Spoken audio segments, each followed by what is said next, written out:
The New York Mets miss out on another big free agent target. Plus, what's the latest on Pete Alonso? Does he still have a chance to return to the New York Mets? We're going to discuss all of this next on Metcast.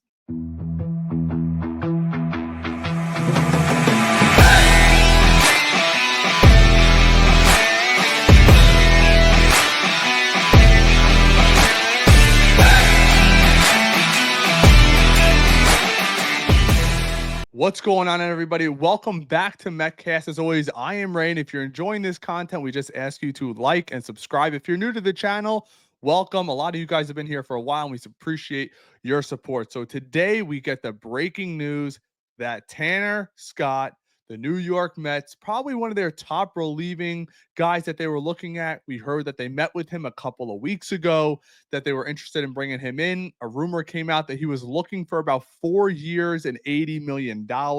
He ended up getting very close to his number, but now we're finding out that 4 years, $72 million, some of it's deferred, of course, because he's going to be a Los Angeles Dodger, unfortunately. But now they even have a back of the bullpen that is stacked. They might have the most stacked team that I've personally ever seen in my lifetime. Now, obviously, it doesn't guarantee you anything. Baseball is a different sport than, let's just say, the NBA, where if you have the top 3 guys, you're almost guaranteed to be in it. But I will say this, their starting rotation is absolutely off the charts.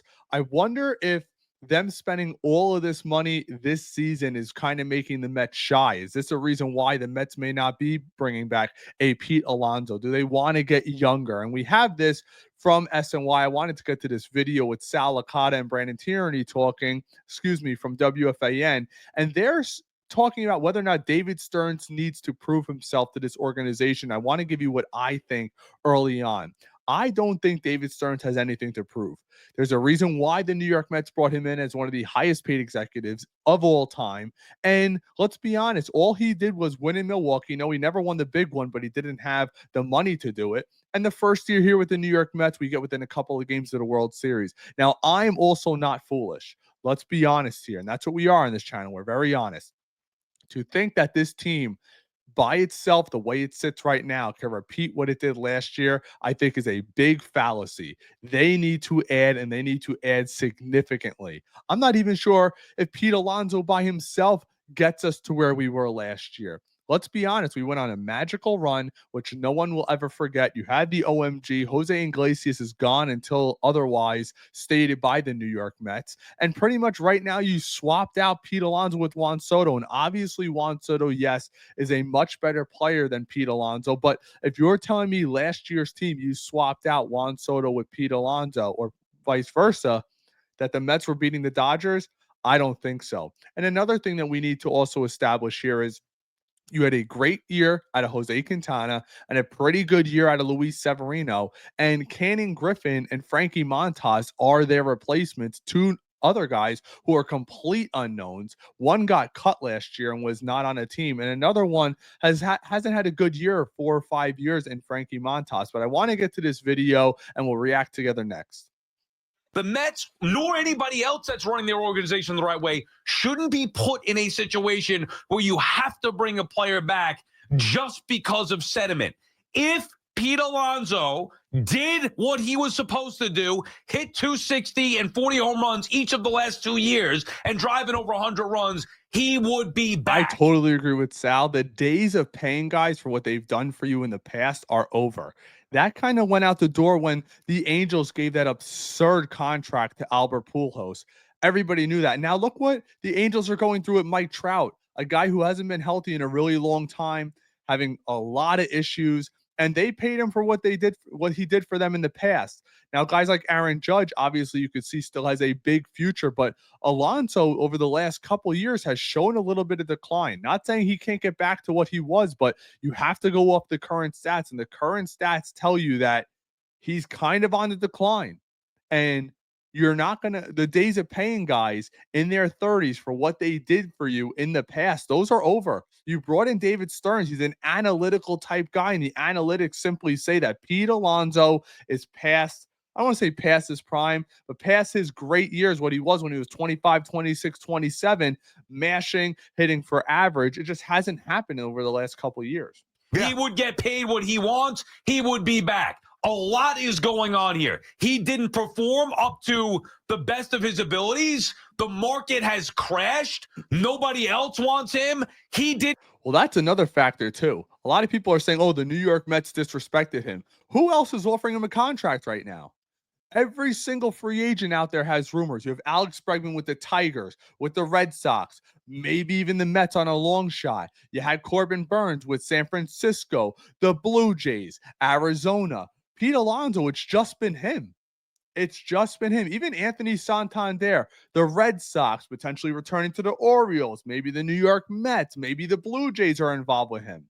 I don't buy it the Blue Jays are willing to move Vladimir Guerrero Jr. back to third base. I think that's lunacy. So I don't really buy that they're potentially in on Alonso, but there hasn't been anything else. We've thrown out the names, the San Franciscos, the Seattles, potentially Arizona because they lost out on Christian Scott. But so far, no one in the media has linked any of these teams back to him. And I think that's what's really hurting his market. And I think also this too. I saw a few people DM me on X. And by the way, you can give us a follow over there. I answer all the DMs, any answers, any questions, any comments, I answer. That Scott Boras screwed over Pete Alonso. And that can't be the furthest thing from the truth. Pete Alonso is a grown man, makes his own decisions. The New York Mets made him a more than reasonable contract offer 2 years ago on that 7-year contract extension. He fired his agent. He said no and hired Scott Boras. Scott Boras has a propensity to do things like this. Look at JD Martinez last year signing into the season, the Blake Snells, the Jordy Montgomerys. It goes on and on and on.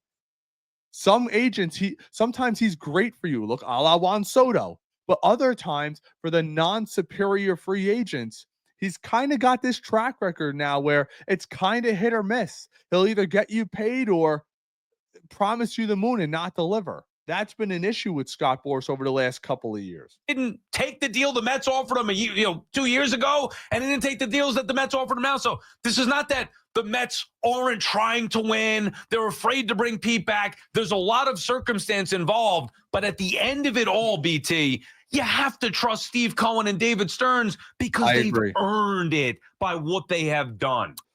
I totally agree with Sal there. Let me know what you guys think down in the comments. Are you upset about us losing Tanner Scott to the Dodgers? I don't even know if the Mets were continuously in on him. But once again, and this is what scares me, let's be honest, we got the B free agent.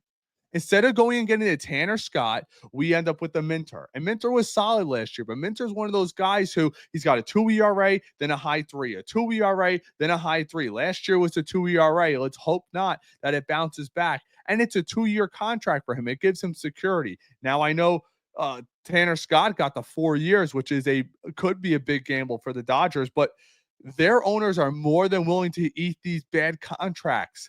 They're that type of ownership group.